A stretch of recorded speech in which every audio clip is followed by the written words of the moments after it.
Not fighting at home in New Zealand, just all the way across the world over kind of towards me in Seattle. Navajo Yeah, yeah. Sterling, how we doing, bro? Yeah, bro. Good, good. Thanks for having me. Of course, man. Thanks for coming on. Always a pleasure to talk. A lot of fans are like tweeting saying, "Why Izzy and Navajo going to Seattle when like a month later they're kicking it in Perth? Why not be on that card? Any idea?" Yeah. I don't know. I don't know. I think they wanted Israel for a main event, and I didn't want to wait too long into the year to get my first fight booked. So um, I missed the February Sydney card, and so this was like the next one that I could go on. They tried to get me a few weeks earlier, but I think my coach wanted to just go to Israel's, like, not miss the first 2 weeks of Israel's camp, as well as because he's got so many guys booked in March. Our coach is real busy, so they had to really try and push us all around. Is it kind of cool though? Like burn the boat vibes almost going all the way across the world, just you and Izzy ready to like kick some ass?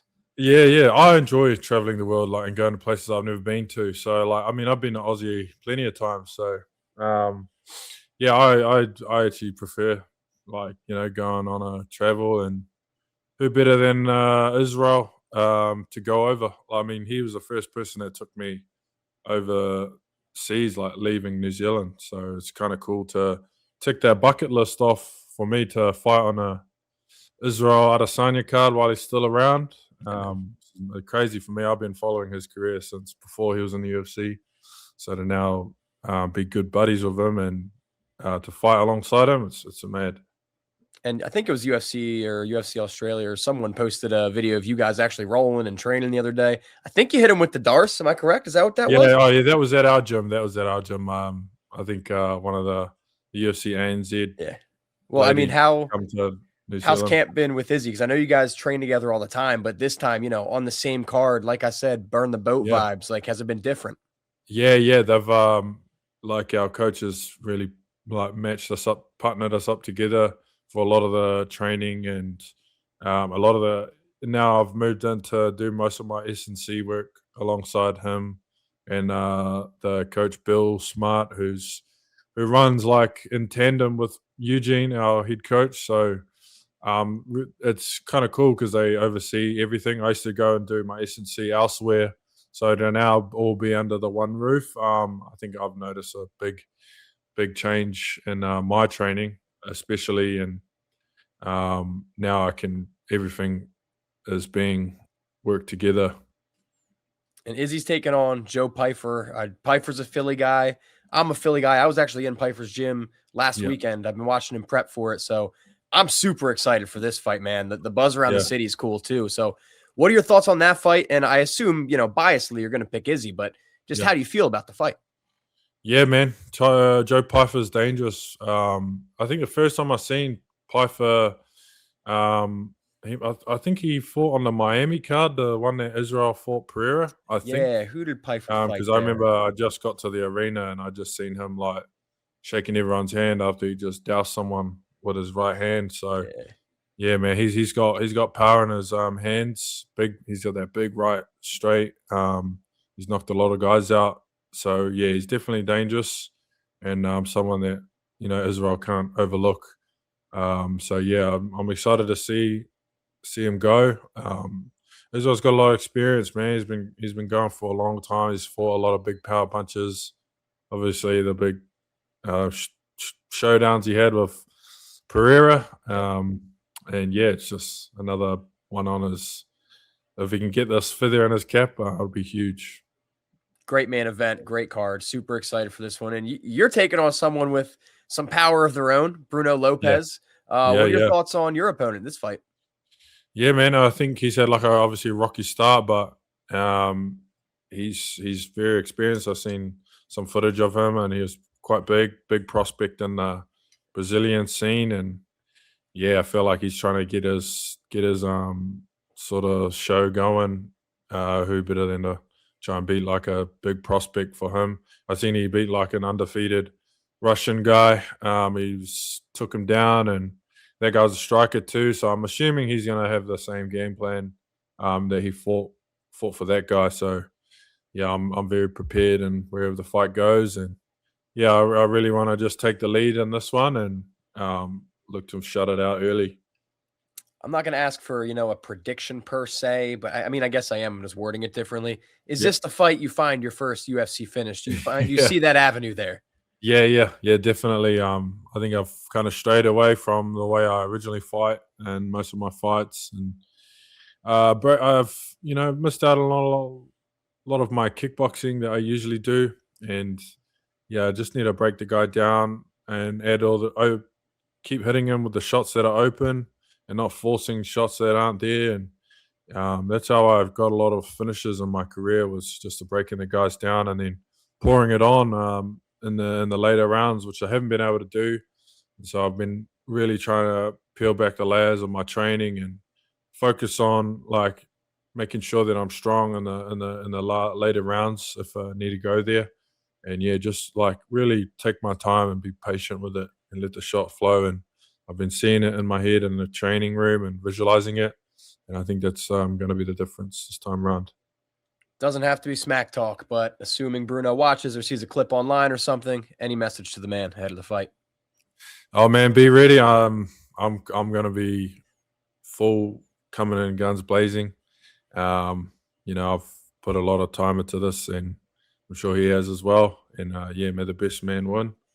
I'm coming for it. And this is fight number 4 of your UFC career. Does that mean this is the last on the contract, or did you renegotiate before this one? Yeah. They renegotiated for this one, so I'm on a new contract now, which is pretty cool. And I've been, I'm looking to really develop myself in the UFC and really take off, and hopefully maybe the start of next year, getting to go for a top 15. Definitely be in or going for the top 15 of start of next year. Light heavyweights are a pretty thin division, and I'm starting to hear talks of middleweights coming up as well. So I'd be glad to fight one of those guys as well. I don't know. We'll see what happens, but I'm going to be prepared to fight anyone, anytime. And I'll just keep holding out. I know a lot of people are doubting me, and they say I'm not a top echelon fighter. And so that's really like kick me up the ass and like make me like really light the fire under my sort of wagon. And yeah, I'm ready to go. Haters doing their job, brother. That's all that is. Yeah. No, that's it, man. That's it. That's what pushes me. It pisses me off, and I don't get emotional, but definitely lights that fire under me. And I want a lot for myself. I want to be a champion, and I know my road is long, but I know I'm going to be a champion. And yeah, man, the ones that stick with me now, man, they're going to be able to say, they're real day ones. So yeah, I appreciate those fans that have been around, because I have had a slow start, and everyone's waiting for my breakout performance. I think that's what the UFC are looking for, as well as the fan base. They're waiting for me to break out, and I got the skills. Everyone knows I got the skills. It's just really showing everyone that I'm meant to be there. What middleweights you talking about moving up? Anyone specifically, or you're just hearing stuff? Just hearing talk of guys. I've seen. I don't know if it's true, but Paulo Costa's coming up as well. He's fighting Azamat Murzakanov. Yeah, fighting Azamat, which is a pretty dangerous fight. First fight in light heavyweight, but I'm excited to see how that goes. I mean, I'd love to fight that guy, man. He'd be mad. Paulo or Azamat? Oh, both of them, but yeah, I think Paulo Costa will be good. I think he's pretty arrogant coming in, thinking he's just gonna mow down the top light heavyweights. So will be a big statement if he beats Murzakanov, because he's on a tear right now. But yeah, light heavyweight, man. I feel like people sleep on the division a little bit. It's exciting, and some big athletes, man, in this division, and a lot of power going around. So yeah. Well, and the landscape's changing too, because Pereira, I mean, you know a little bit about who's fighting for the belt. We'll talk about it in a minute here, but Pereira's moving up. Got to assume it's him and John Jones. So with Pereira leaving, does that really open up the division a lot and change things? Yeah, for sure. I think I knew he was going to move on. Like, he's getting to that age now where he's getting a bit older, and he's looking for these big money fights, right? So He's making a smart move on his hand. I would have liked to, in a fairy tale land, fight the guy, but yeah, he's doing the right thing for his career, and yeah, it's just opening up for someone to take the throne. And yeah, I'm pretty confident in Carlos, to become a champion this year, which would be huge. I think Yuri's a good matchup for him to touch gold, and man, it's gonna be huge for our gym as well, being back on top. And also being able to, for me, I train alongside Carlos. Yep. He's like one of my big bros. I've looked up to him, same as Israel, him and Israel, my whole life. I've followed their careers, and yeah, to train alongside him, another champion would just reassure me to know, like that belt is a realistic thing for me. I'm not talking out of my ass, So, yeah, confident for that. Izzy passes the torch down to Ulberg. Ulberg will pass the torch down to you. Yeah. I mean, it's perfect, bro. Yeah, for sure. Now, those two fights that I did mention, one, Yuri versus Carlos Ulberg. Talk to me about that fight, because I know you're helping Carlos train, or at least you will be after your fight. Yuri's a tough one to prepare for, I have to imagine. Wild, all over the place. He uses all 8 limbs, as they say. So how does this fight look? Yeah. I mean, he's another one that I've watched for a while back in his Rising fights, and he's got like a really good, a very unorthodox style, switches a lot. He's very good at pouring it on in the later rounds. I've seen him being taken down, I think, in some of his Rising fights, and held down for I think because they have 10-minute rounds. Yeah. When he was fighting, and then all of a sudden he just gets up and just floors them. He did that a lot in his career, and then even now, I think I called his last fight. I was literally I was watching it with one of my friends, and I was like, and they were like, "Oh, Khalil looks good, like he's picking him off," and I was like, "Bro, trust me, he's going to come in and he's going to turn it on in this round 3." And yeah, he pretty much did exactly that. I knew it was coming. Like when he does the old this one. Yeah, he kung fu. It's like that's when he's coming on. I'm a big fan of Yuri, man, and he's very good at pouring it on in that 3rd round. He comes in hard. They did the same against Rakic as well. And so, yeah, that's it's a red one, because Carlos is the opposite. He's the one that will just get you out of there in one, and he only needs to find one shot. And Yuri is very hittable in that 1st round. He gets hit quite a bit. He kind of eases his way in. So yeah, it's a interesting one. I think Carlos just needs to keep doing what he always does, touch him up, and then just be a bit patient and not get overzealous in the finish, because he will turn it up coming in later. And yeah, that's just what my sort of analysis. I don't really fully break down the fight. I'm just going off what I see from what the two do. But yeah, I could be wrong. Well, the other one I have to ask you about, until it is not happening, I'm going to hope and assume it does happen, is John Jones and Alex Pereira. Do you think Alex can go up a weight class and beat the GOAT? Yeah, man. I think it's just his activity. He's been active in the game for a long time, and against really top opponents. And you see him, man. He posts. He's not afraid to post all the sparring and grappling, and that's what I've noticed about Pereira, man. He's like a G for that. He posts if footage of him training. He'll roll up and spar dudes in other gyms. He's having wars, man, and all of that footage is getting out on the internet. And yeah, he doesn't care, man. That's one thing I've noticed about him. And but Jones, he watches all that stuff. He'll be looking at how to break him down and beat him and all that stuff. And he's so good at just staying composed and adjusting to the fight. If he's not feeling it on the feet, he'll start picking up that single leg, and make you think about that. And then but when he gets on top, his top game is crazy, man. I think if he does get Alex down once, that's when I'll be like, okay, it's over now. But yeah, man, if Pereira keeps it on the feet, he could chin him. But yeah, I think Jones is a very smart fighter. He'll look to get him down pretty early, I'd say, or at least shoot. But I don't know.